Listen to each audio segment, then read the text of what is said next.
Hello everyone! Today, we're diving into a topic that's been creating quite a buzz, the final revenge Meghan's $1 billion blackmail the royal Harry becks Charles after divorce. So, let's get into the nitty-gritty of this intriguing story. Meghan Markle is reportedly on the verge of dropping a bombshell tell-all memoir. The gossip is swirling about a jaw-dropping $100 million advance from a leading publisher. The expectation? Meghan is set to play the sympathy card, claiming she was unfairly treated by the royal family. This book, if it hits the shelves, could send shockwaves through the Commonwealth and potentially rock the very foundations of the monarchy. Now, here's a twist. Meghan might spill the beans about a bullying investigation that supposedly went in her favor. Plus, there's talk of her revealing her personal interactions with the Queen. But wait, there's a catch. King Charles could potentially stop this explosive publication with a hefty payoff. Switching gears to the royals, they seem to be in need of a new strategy to safeguard their wealth and status, especially given that the current cost of living crisis doesn't touch them.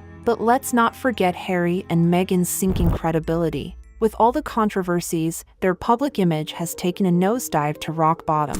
The book could stir up even more trouble for them, considering Harry's past actions and Meghan's influence. And now, let's dive into what you all think about this. Starting with a comment from Tanya, she believes the book will be full of fabrications. She expresses relief that the Queen isn't around to witness this, stating, "They broke her heart already and this would be her latest nightmare." Another strong opinion suggests stripping them of their titles, reflecting a growing sentiment among the public. So, what's next in this royal saga? Stay tuned as we explore more reactions and developments in this unfolding story. Continuing our journey into the heart of this royal controversy, let's delve into the reactions of the public to Meghan's potential tell-all book. The opinions are as fiery as they are varied. One viewer, echoing the sentiments of many, suggests a radical approach: ban them from everything royal. We have one king, Charles, and one heir, William.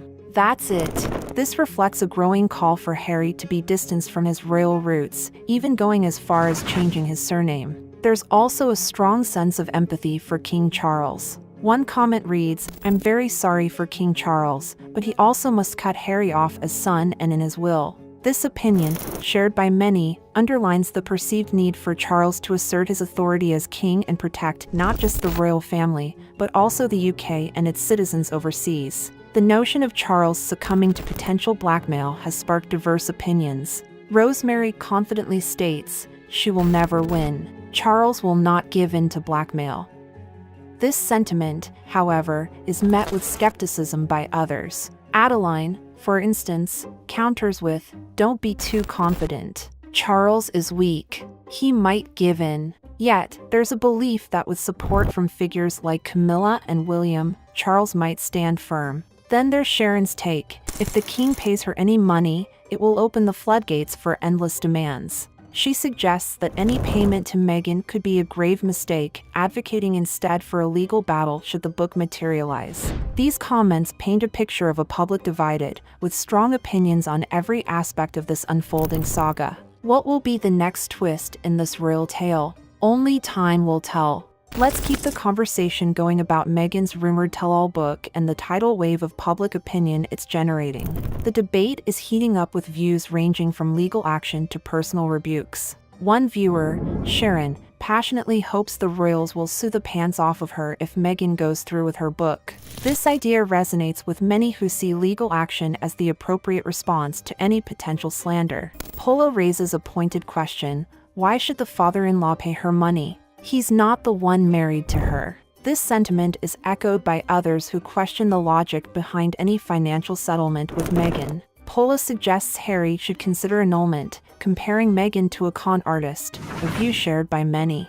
Sue Clark chimes in, aligning with the majority sentiment, while Jane eagerly awaits what she calls Meg's karma. The sentiment of retribution and consequence is a common thread in these discussions. Frank brings up a curious point about Meghan's past, hinting at a possible pregnancy hoax back in the 90s. Kathleen corrects an earlier mix-up about Meghan's previous marriages, emphasizing the confusion surrounding her relationships. The discussion then shifts to the Queen's approval of Harry's marriage. A comment from a viewer named Catherine highlights the irony in the situation, suggesting that despite the couple's actions, they've inadvertently made the royals more popular. Rosemary caps off the discussion with skepticism about the book's credibility, reflecting a general disbelief in Meghan's narrative. As this story continues to unfold, the flood of opinions and speculations shows no signs of slowing down. What will happen next in this royal drama? Stay tuned as we keep an eye on the developments. The ongoing saga of Meghan's rumored tell-all book continues to stir up a storm of opinions and theories. Margaret weighs in with a cautionary note, reminding Meghan that any book she writes will undergo intense scrutiny. If any provable lies are printed, then that would be liable, and she could be in big trouble, she warns. This viewpoint reflects a widespread desire to see the royal family take a stand against any falsehoods that may arise. ThisIsFab echoes this sentiment, expressing confidence that the royals have a lot of information on Meghan and might use it if necessary. She certainly deserves everything that's coming to her, they add, hinting at potential repercussions that don't involve monetary gains. Miss K adds to the discussion, anticipating a moment of revelation and accountability. The one where she is humiliated, exposed, and mocked on the world stage, she predicts, capturing the anticipation of many following the story. In a more strategic tone, Miss K speculates about the royal family's approach to the situation, likening them to smart poker players who know when to play their best cards. Meanwhile, Judy offers a grim forecast for Harry and Meghan's legacy, suggesting that history will not look kindly upon them. George provides an educational twist, explaining the concept of a morganatic, or left-handed, marriage, which he believes applies to Harry and Meghan's union. He notes that this type of marriage comes with certain restrictions, particularly regarding finances and inheritances for Meghan and her children. As the discussion heats up, it's clear that public opinion is divided and passionate. What will unfold next in this royal drama remains a topic of intense speculation and debate. Intrigue continues as the conversation about Meghan's potential tell-all book takes a turn, with viewers sharing their insights and predictions. Net questions the logic behind the alleged blackmail, suggesting the royal family might actually have more leverage over Meghan. What is there to blackmail for? I think the royal family has a better chance to blackmail her, they assert, hinting at a power shift in this high-stakes drama. Tennessee Nana raises an important point about the nature of blackmail, questioning its legality and effectiveness. She highlights a widespread disbelief in Meghan's credibility, recalling the fate of Harry's book, which initially saw success but quickly lost its appeal, ending up unwanted in secondhand stores and trash bins. She anticipates a similar fate for Meghan's book, suggesting that news commentators will dissect it for the public, negating the need for people to buy it. Carol jumps in with skepticism about the fact-checking process, especially in relation to Harry's book. It's all his version. This will be her version, she notes, urging people not to purchase the book and doubting Meghan's fan base. Diane brings another dimension to the discussion, mentioning Susan's aunt's comment about Harry, which resonates with many. I think Harry is beyond help and Meghan just egged him on in his bad behavior, she reflects, echoing a sentiment shared by others. Martha's comment brings a philosophical edge, stating, respect is earned, not given. She believes that the couple's attitudes have revealed much about their backgrounds, seeing them as a potential threat to the royal family and its image. As the debate unfolds, it's clear that public opinion is complex and varied, with many eager to see how this royal drama will evolve.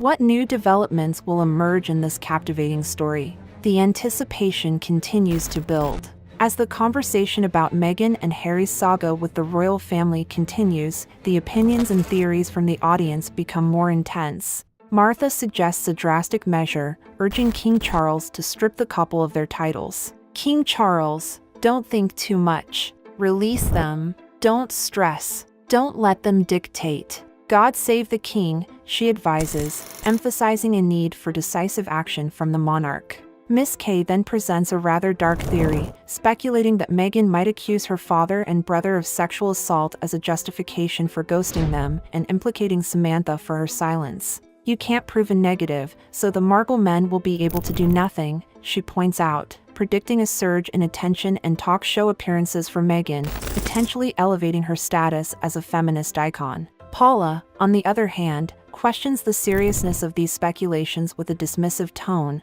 Are you serious?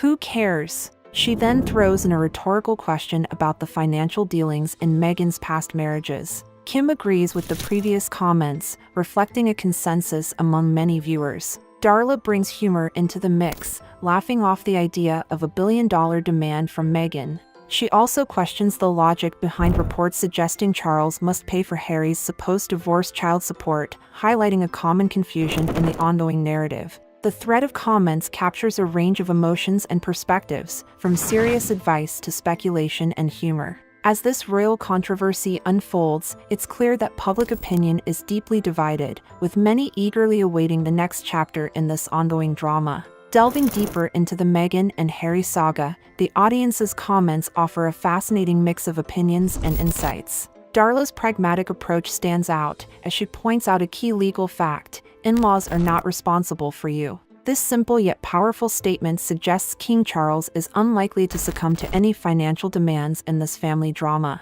Eileen brings a bit of humor to the discussion, albeit with a slightly gross twist. Just let her ride it out. It can't be worse than Harry's todger, she quips, lightening the mood of the conversation. Nikki expresses skepticism about the entire situation, labeling it as complete rubbish. She firmly believes that if Meghan were to lie in her book, legal consequences would surely follow. A user named Appreciation for Queen Elizabeth emphasizes the seriousness of blackmail, urging the royals to take legal action. Blackmail is a criminal offense punishable by imprisonment in the United States, they remind, indicating the potential legal ramifications Meghan could face.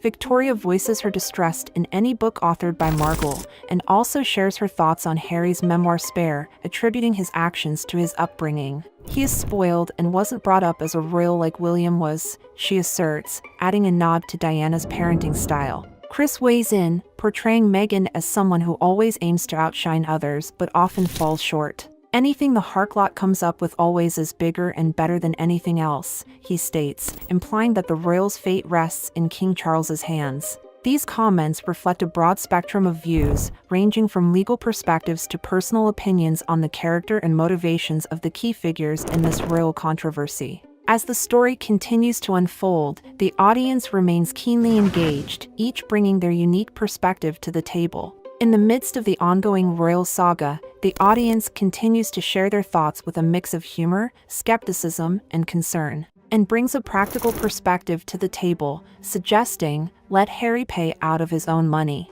This comment reflects a belief in personal accountability in financial matters. Layla adds a touch of sarcasm to the conversation, referring to Harry as dumb, dumber, and dumbest so-called prince and questioning his lineage. He's exactly like Hewitt. His traitorship and resemblance. He got Hewitt's genetics like it or not, she asserts, sparking further debate on Harry's paternity. Sassy Cat introduces a new angle, doubting any financial settlement from the palace for Meghan. She instead anticipates potential legal action, but I do think she should prepare herself for a class action lawsuit if she goes ahead with this bull. Kim and Ellen resonate with this idea, with Ellen expressing a strong desire for legal repercussions. The trash deserves to be sued till the ends of her days. Kathleen adds a hint of irony, $1 billion for Harry. Let her keep him. She deserves it, reflecting a sentiment that the royal family might not be eager to pay such a sum for Harry's actions. Jenny's comment reflects disbelief and dismay at the entire situation. For the life of me, I still don't understand how the hell that woman managed to get married into the royal family, she exclaims, questioning Meghan's past and calling for Harry to acknowledge his part in the controversy. The discussion reveals a complex web of opinions and emotions surrounding the royal family, Meghan, and Harry. As more voices chime in, the story continues to evolve, keeping the audience engrossed and eager for the next development. The discussion about Meghan and Harry's personal life continues to captivate the audience, with each new comment adding a layer of speculation and intrigue. Jenny's comment cuts deep, expressing relief that the couple doesn't have children to bear the brunt of their alleged actions. I'm glad you don't have kids so they do not suffer from the embarrassment you have caused yourselves, she says, suggesting both Meghan and Harry should seek mental health support. Billy brings up a theory about a supposed pregnancy affecting royal events, linking it to Eugenie's wedding delay and another alleged miscarriage in the US. How could the paparazzi have caused a miscarriage, he questions, reflecting skepticism about the couple's narratives. Bonnie shares a tantalizing story about a party at the opening of the Soho House in Istanbul, hinting at a plot involving key figures from Meghan and Harry's circle. She describes a scenario where influential guests, wary of their reputations, considered ways to handle Harry's behavior. The plan was hatched, she reveals, alleging Meghan's involvement in setting up compromising situations for Harry. These comments showcase a blend of disbelief, concern, and curiosity among the audience. As the conversation evolves, it highlights the complexity of public opinions surrounding Meghan and Harry's actions and the ongoing fascination with their story. The audience's engagement with the Meghan and Harry saga continues, with each comment adding a new dimension to the narrative. Bonnie shares an intriguing theory about Meghan's alleged intentions, suggesting a calculated move to marry Harry and ascend within the royal ranks. Her plan changed to let Meghan wed him and strip him and the monarchy of a position she wanted, Bonnie claims, implying a deeper motive behind Meghan's actions. Pia offers a dose of reality, skeptical about the impact of any potential revelations from Meghan. "Good luck with that billion. Bigger than the Bible, I doubt it," she quips, downplaying the significance of any forthcoming falsehoods. Cheryl voices her refusal to support Meghan and Harry financially, expressing a common sentiment of distrust towards the couple. "What a waste of money. I refuse to buy anything she writes or her big baby Harry," she declares, urging others not to waste their money on the couple's endeavors. Andrea confidently asserts that nothing can harm the monarchy, showing staunch support for the institution. "Nothing the scriptor can do will hurt the monarchy," she states, reflecting a faith in the strength and resilience of the royal family. Lexi suggests a countermove by the royals, advocating for the public release of any information the royal family has on Meghan. "The file the royal family have on her should then be made public," she suggests, indicating a desire for transparency and accountability. As the discussion evolves, it's clear that public opinion is deeply divided, with many expressing strong feelings about the couple's actions and the future of the monarchy. The audience's engagement with this ongoing saga reveals a keen interest in the unfolding drama and its implications.